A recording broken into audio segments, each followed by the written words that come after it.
Bienvenue à toutes et à tous pour un nouvel épisode des tutos de Simple Comme Life. Pour ceux qui se demandaient où est-ce que j'étais la semaine dernière, j'étais en train de pleurer toutes les larmes de mon compte en banque parce que mon Mac a lâché.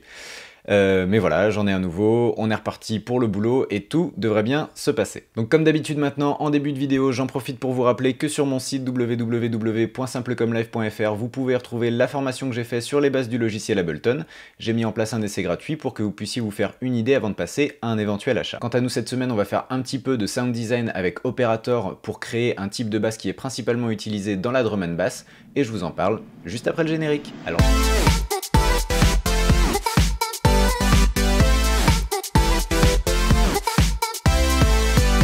Le type de basse qu'on va créer aujourd'hui, ça s'appelle une Reese Bass, qui est principalement donc entendu, comme je vous le disais, dans le genre musical de drum and bass, glitch up, tout ce que vous voulez, tout ce qui est en rapport avec de la grosse basse bien grasse.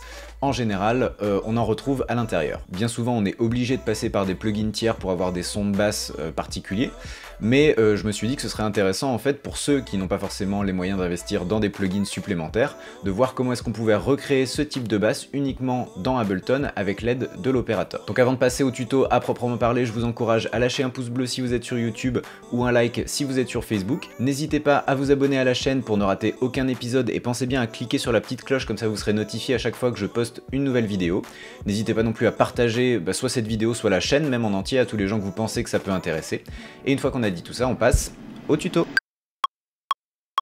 Alors donc pour créer une Reese Bass dans Operator, déjà on va commencer par prendre un opérateur et le glisser dans une piste MIDI, et ça va se passer en 4 étapes. La première étape, vous allez vous diriger vers l'onglet en bas à droite de votre opérateur, donc avec les paramètres time, tone et volume, mais surtout les matrices de son. Donc les matrices de son, c'est toutes ces formes un petit peu Tetris que vous avez en haut. Je ne vais pas rentrer dans les détails, mais en gros vous voyez les différentes couleurs, jaune, vert, turquoise et orange, et vous voyez que sur nos 4 oscillateurs A, B, C, D, ce sont les mêmes couleurs. En gros c'est comment est-ce que les différents oscillateurs vont réagir les uns par rapport aux autres.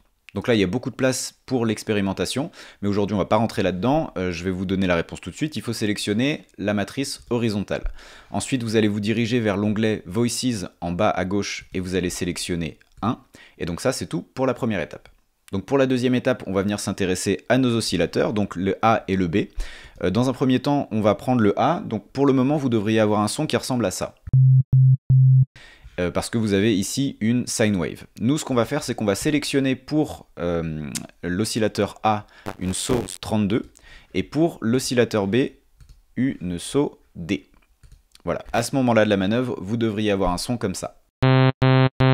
Alors dernier petit truc avant de passer à la troisième étape, assurez-vous que vous avez bien du volume dans vos deux oscillateurs. Donc moi en général je les mets tous les deux à fond et puis je viens compenser avec un -12 sur le volume général, donc en bas à droite de notre opérateur.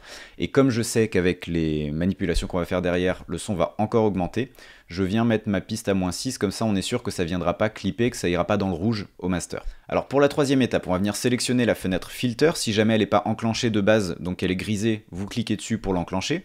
Et ici on va faire deux choses. On va mettre notre shaper sur Hard et on va mettre notre fréquence sur 1.50 kHz environ, c'est pas obligatoire. Et la résonance sur 30% pour donner une espèce de petite bosse qui va faire une résonance sympathique dans le son. Donc maintenant, le son qu'on a devrait ressembler à ça. Mais la magie, en fait, elle apparaît à la quatrième étape, où on va revenir sur le deuxième oscillateur qu'on a sélectionné, donc l'oscillateur B, et on va jouer avec ce paramètre qui est le fine tune, et on va le mettre sur 30, et d'un coup... Donc comme d'habitude, je vous ai fait un petit exemple d'une mise en situation. Alors ne me jugez pas parce que je produis pas du tout de drum and bass, je connais vite fait le pattern que c'est censé avoir, donc j'ai pris des samples. Ceux qui produisent de la drum and bass, c'est pas du tout un affront, hein. C'est juste vraiment pour mettre en contexte la Reese Bass et vous faire écouter ce que ça peut donner en contexte.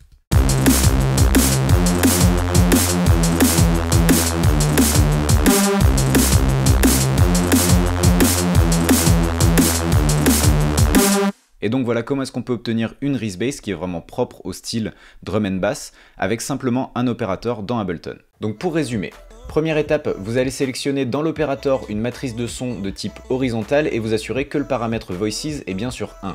Deuxième étape, vous allez sélectionner pour l'oscillateur A une onde de type Saut 32 et pour l'oscillateur B de type Saut D.